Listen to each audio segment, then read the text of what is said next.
बर्तमान मध्यप्राच्य युद्ध चली पूरा विश्व गोटे तैल संकट दे गति करुच्ची एभली समय आपन जदि ईवी को जदि आपन शिफ्ट होउचंती आपन ये जो तैल जो संकट सृष्टि होउची सी मध्य अपसरी जाई पारे कारण तैल संचय होई परिबो जेते लोक ईवी चलेबे सेते तैल संचय हेबो तेणु कुआ जाउची ईवी को आमे एबे जदि बाछिबा तबे आमे तैल संचय रे मध्य भागीदारी हे परिबा। चतुर्थ पॉइंट होउची आत्मनिर्भर ये होउची गोटे सबुठु बड़ पॉइंट वर्तमान समय रे ईवी चलेले केमती आमे आमे आत्मनिर्भर हेबा बा आम देश आत्मनिर्भर हम आपन देखो जिते ईवी व्यवहार बढ़ो से ईवी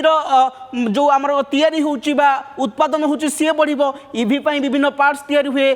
विभिन्न कंपनी तैयारी हुए सी बढ़ो सेमती हेले आम देश आत्मनिर्भर हो पार ईवी तैयारी रे एवं ता सहित विभिन्न युवक युवती को निजुक्ति मिल जिते फैक्ट्री खोल जिते कंपनी खोल से निजुक्ति मिल से कहुचे ये आत्मनिर्भर कर ईवी एवं आम नजर पकाइबा जिते आम जन को ईवी किणवा कौचे गोटे लोक को ईवी किणवा